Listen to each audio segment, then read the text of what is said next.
This one, I'm still figuring it out. You know, it's nice to look at them in this state for a while and process it. It takes quite some time for Kim Fontaine to create her masterpieces. But luckily she has some help in figuring out what the finished product will look like.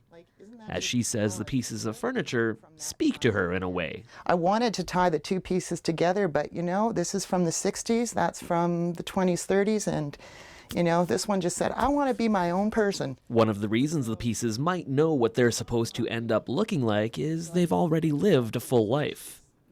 Fontaine is part of a growing local community of upcycling artists who reuse discarded objects to create new works of art. I call it Don Draper's Bar because it was kind of inspired by Mad Men. She rescued these pieces from her grandmother's collection as they were on the way to the dump and gave them a second chance at life. And they basically got passed down and nobody wanted them anymore because it's like, well, it doesn't fit with my home decor or whatever. So I was able to scoop those, and I had a lot of fun redoing these because, you know, there was always a part of her with me while I was doing them.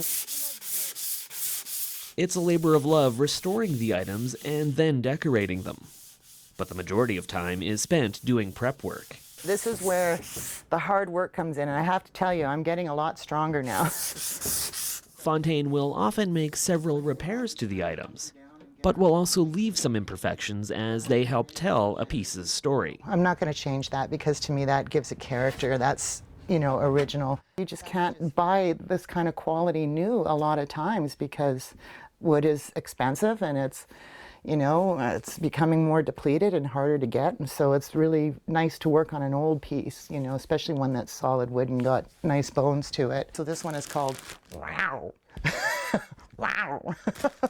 So I like the idea of bowls. I'm a Taurus after all, and I thought, well, why don't I just do a series of these? And this was one of the first ones that I did, and kind of went, depending on the part, you just, like I said, the shapes kind of speak to you, and if I see a bowl in there, I'll just start putting them together. Shelley Kozewski can also attest to the influence pieces have in determining their final appearance. I think that, yeah, each piece would have a personality, and when I go into stores, I kind of let things speak to me, and I just kind of go, okay, I'll take that and let's see what happens. She works with a number of different materials to create an eclectic range of pieces, from bowls made of old farm machinery to denim wine bottle holders to this raven ball. Because ravens like shiny objects, and so do people, and I think that it has a lot to look at because there are so many different elements to this, and these elements tell a story. Kozewski, Fontaine, and other local upscaling artists will be hosting a show called Remix